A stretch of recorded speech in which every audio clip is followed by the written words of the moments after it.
Lalu yang ketiga, ada amalan namanya, yang kedua tadi amalan kolbiyah, yang ketiga adalah amalan maliyah, amalan harta.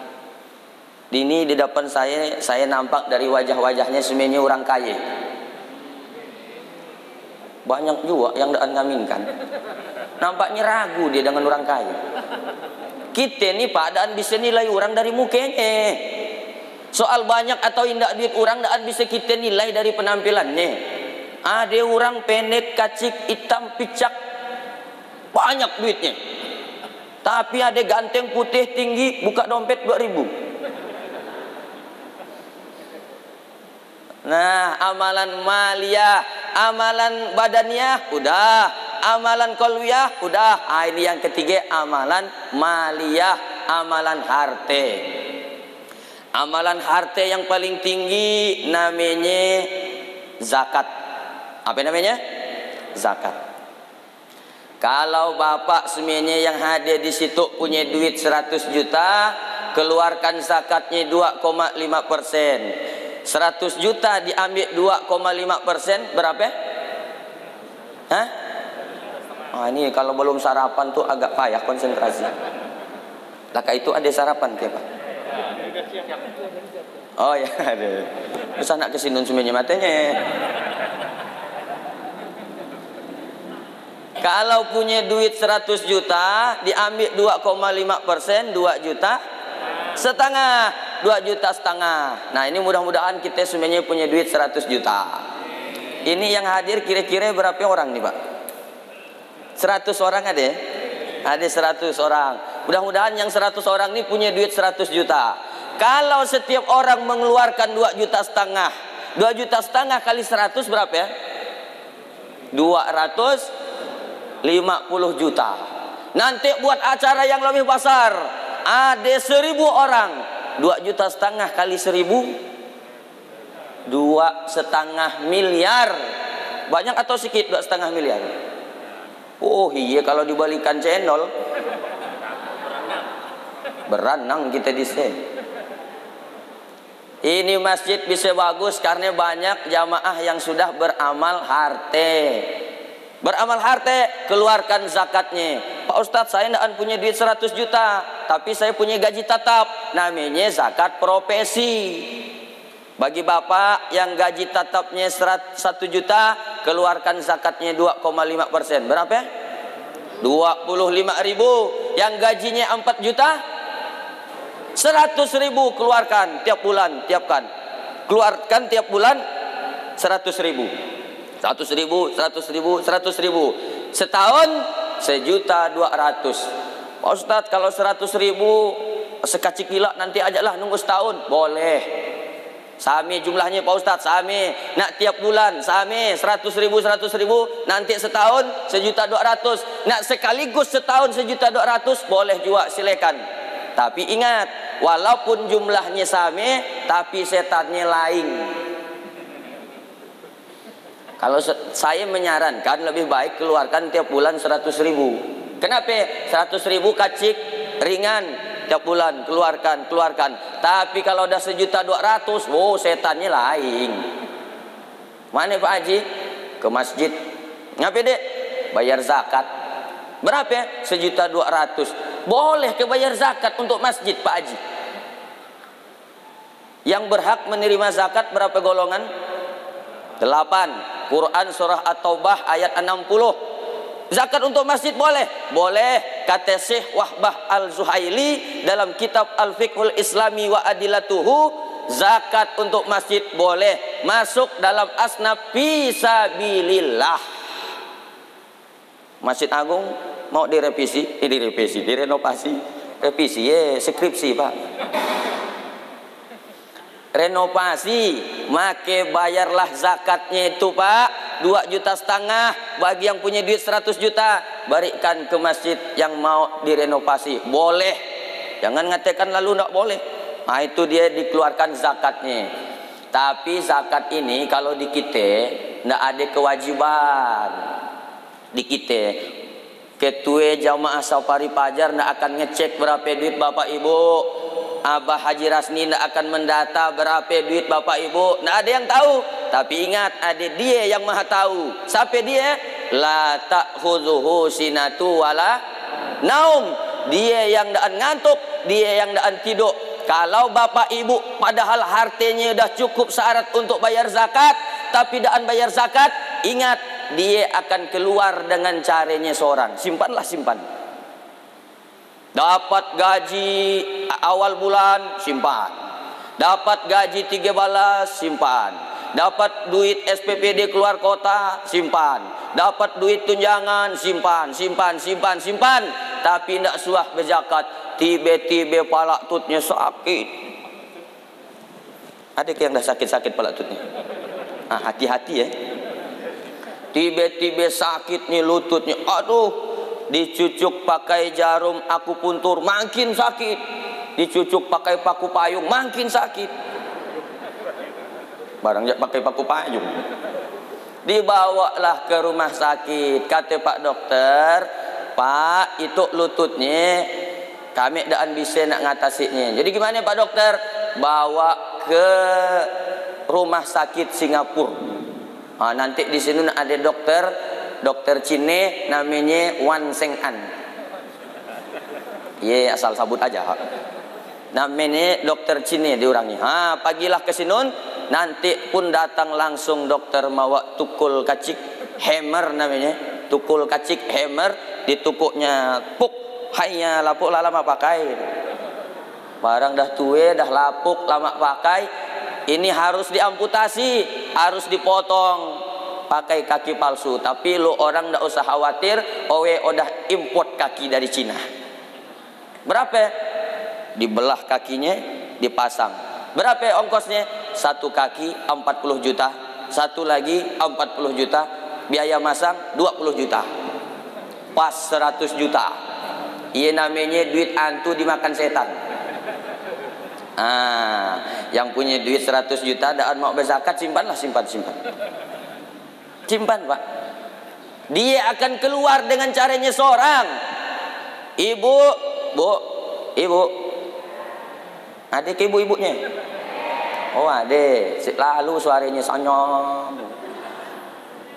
Biasanya dia ngobrol sama-sama dia. Kalau orang muda dia ajak ngomong seorang dia. Ini saya ajak. Ibu yang punya duit banyak tapi tidak mau berzakat, silakan simpanlah. 100 juta duit simpan, tapi tidak mau nak berzakat, simpan aja. Kalau dia keluar dengan caranya seorang, gampang Allah ngambilnya. Masuk ke ATM, keluar dari ATM, ada yang napak baunya dari belakang. Tatap mata saya. Berapa pin Anda? Langsung dia tidak sadar, terhipnotis, masuk lagi dia ke ATM. Berapa pin Anda? Langsung diketiknya pinnya. Habis 100 juta kena kuras.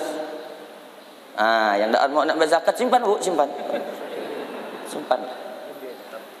Nah, Allah tidak akan rugi kita tidak bayar zakat. Allah tidak akan bangkrut kita tidak akan keluarkan zakat.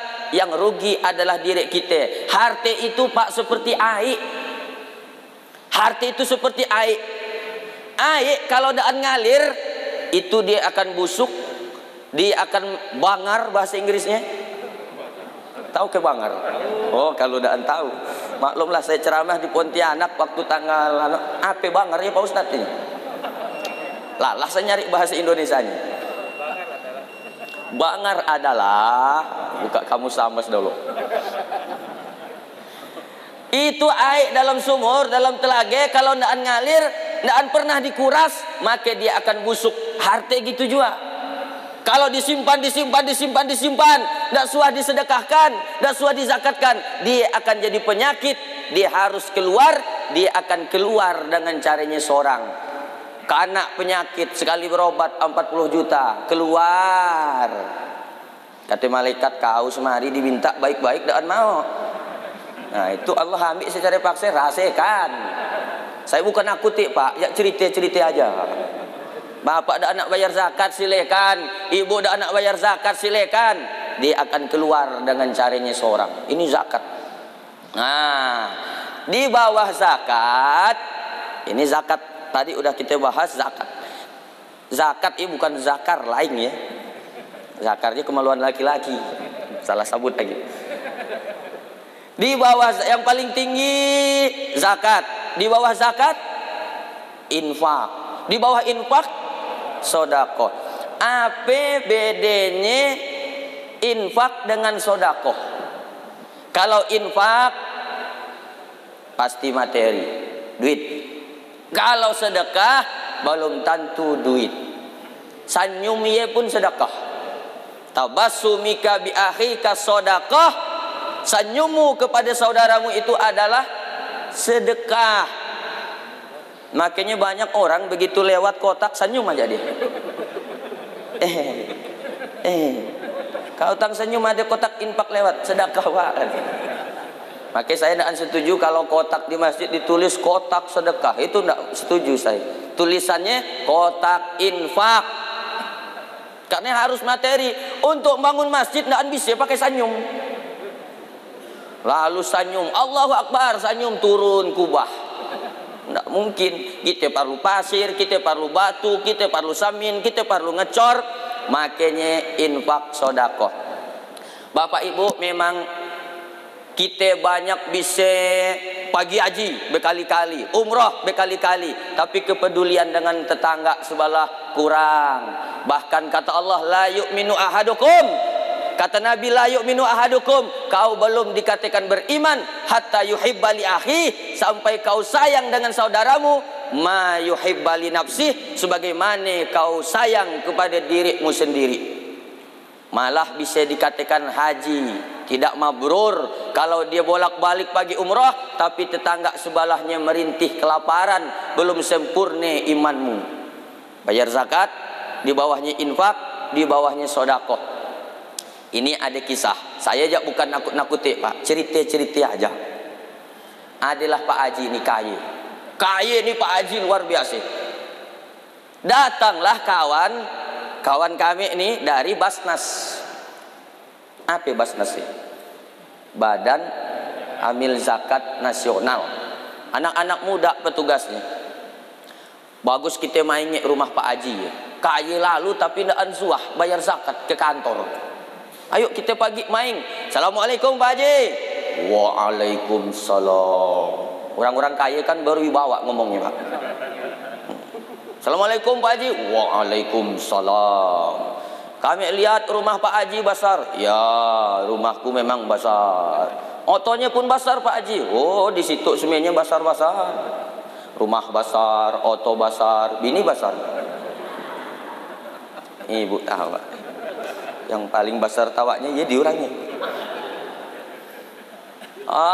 Gitu Pak Haji. Kenapa? Kami itu dari petugas zakat.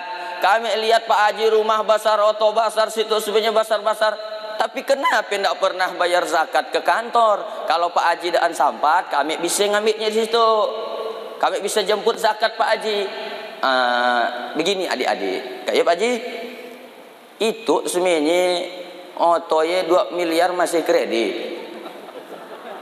Rumah tuh 5 miliar masih kredit. Bunyi jantungku pun dah tandang dah tuh.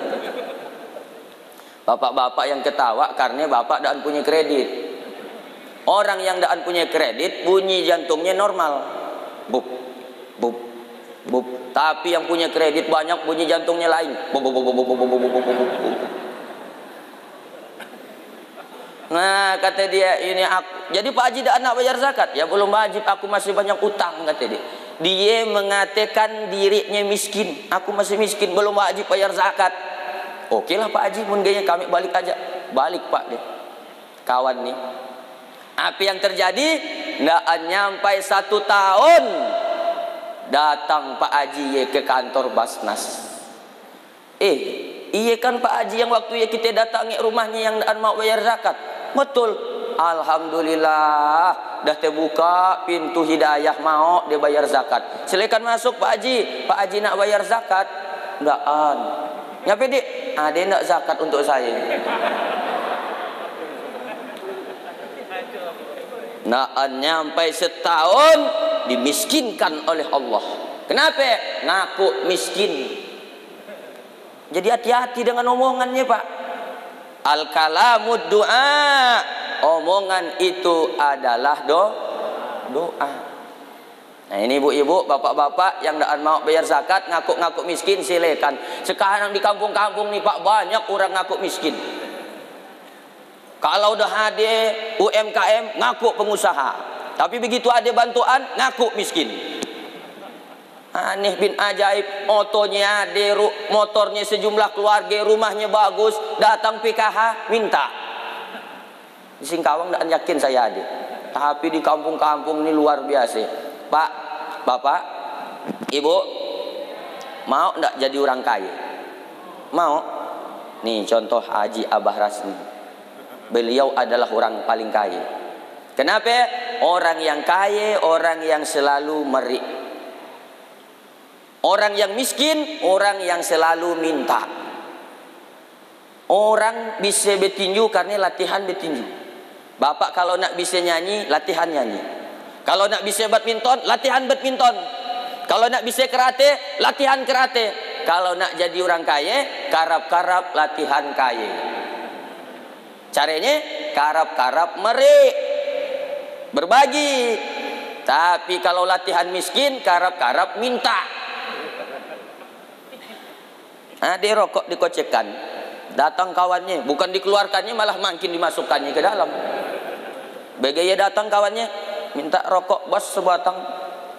Udah punya masih minta, air di latihan miskin namanya. Nanti miskin nian, lihatlah aja. Hati-hati, lebih baik kita ngaku kaya, jangan sampai kita suka nak minta-minta. Kata Nabi, orang yang ketika hidup di dunia suka nak minta-minta, nanti di akhirat copot mukanya ini Pak. Daging-daging di mukanya, di wajahnya ini copot. Kenapa? Tidak punya rasa malu.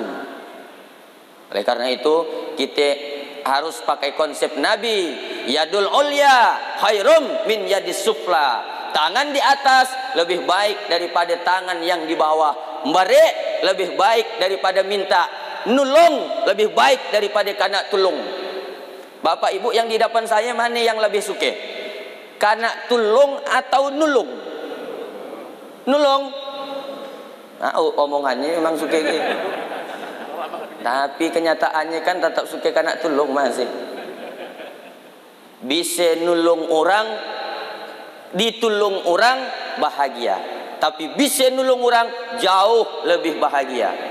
Kalau nak buktikan omongan saya, balik dari situ, kalau cari orang yang jualan, yang neuan yang tangannya dah rupiah tinggal kulik dengan daging nak angin, dah bergagar dia jualan nak nyunsungnya Pak. Bapak belilah lapang di sini 3 gig 10.000, lalu keluarkan duit 100.000, usah nak nyunsung wani.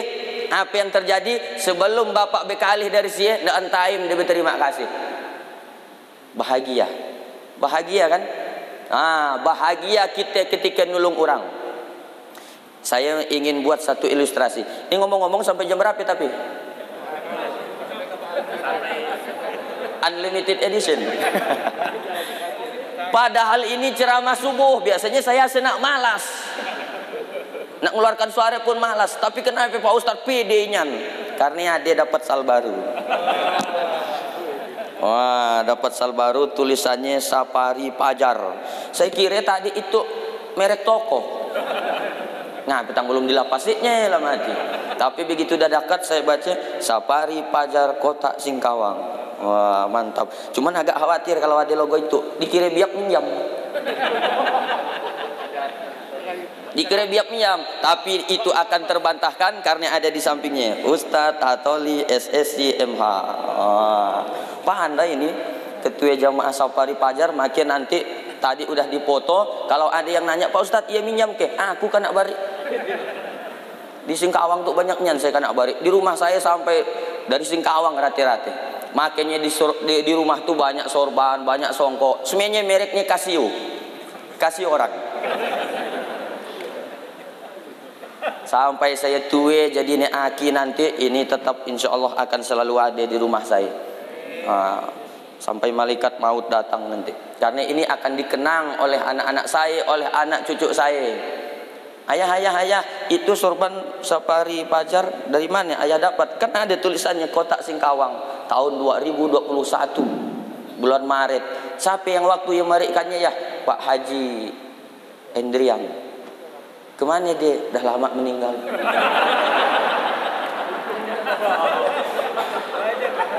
Kalau sekarang Pak Haji Endrian disebut Al-Mukarram Haji Endrian, tapi nanti almarhum. Itulah gelar terakhir kita, almarhum. Dah kai? Oh, udah kayak. Jadi ya, amalan harta yang paling tinggi zakat, di bawah zakat infak, di bawah infak sedekah. Sedekah ini Pak dan perlu banyak. Dan perlu banyak. Walaupun besarnya ya harus. Kata guru saya, sedekah itu biar banyak, yang penting ikhlas. Itu yang betul. Biar banyak, yang penting ikhlas. Daripada sikit nak ikhlas. Udahlah sikit nak ikhlas lagi. Bagus yang banyak ikhlas. Nanti ibu ingin membuktikan omongan saya ini, pagilah ke pasar. Betapa bahagianya ketika kita bisa nulung orang. Ada 3 orang ibu-ibu mau beli limau. Assalamualaikum. Waalaikumsalam. Berapa limaunya sekilo? 15.000. Wah, mahalinya limau sekilo 15.000. 2.000 nya? Inilah ibu-ibu Pak, nawar-nawar munoh. Padahal yang jualannya orang Islam. Adik anaknya yang nak disekolahkannya seagama, dah tua lagi ditawar-tawar munoh. Tapi bukan ibu-ibu yang di Segawang. Ya oh, di luar negeri. Di luarnya lagi. Dan bangga lagi ya, bisa nawar semurah-murahnya bangga. Cuma beda 1.000 nak yang di pasar ya Pak, dikelilinginya pasar. Iyalah ibu-ibu. Cari yang murah. Berapa ya limaunya? 15.000. Mahalinya 15.000. 2.000 ya. Mana ada bu limau 2.000 sekilo. Modalmu berapa? 10.000. Ah 10.000 aja. Alah kata dia nah 10.000. Pembeli pertama. Datang pembeli kedua. Berapa Pak limaunya sekilo? 15.000. Dikeluarkannya 15.000. Nah, daan komen, daan nawar. Selesai. Ada pembeli ketiga. Berapa limaunya sekilo Pak? 15.000. Dikeluarkannya duit 50.000. Nih 50.000 Pak. Nggak usah nyunsung. Sunsungannya untuk nambah-nambah aja lah. Kira-kira Pak, dari 3 macam pembeli ini, mana yang paling disukai Allah? 1, 2, 3? 3. Dari 3 macam pembeli ini, kira-kira mana yang didoakan oleh penjual? 1, 2, 3? 3. Dari 3 macam pembeli ini, mana yang paling bahagia hatinya? 1, 2, 3? Tapi inti pertanyaannya bukan iya. Inti pertanyaannya kita nomor berapa?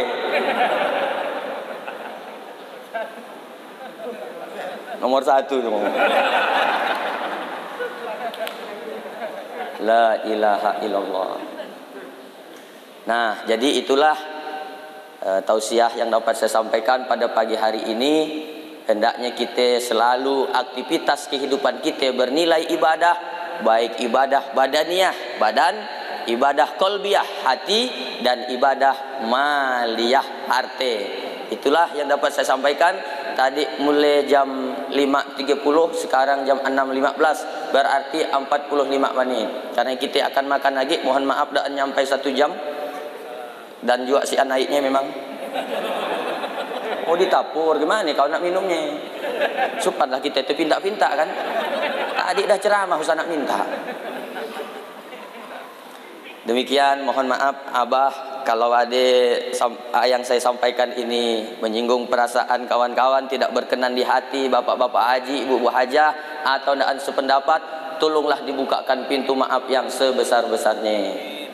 Demikian yang dapat saya sampaikan. Mudah-mudahan ada manfaatnya. InsyaAllah di lain waktu dan kesempatan kita jumpa lagi di lain kisahnya. Wal afu minkum. Wassalamualaikum warahmatullahi wabarakatuh.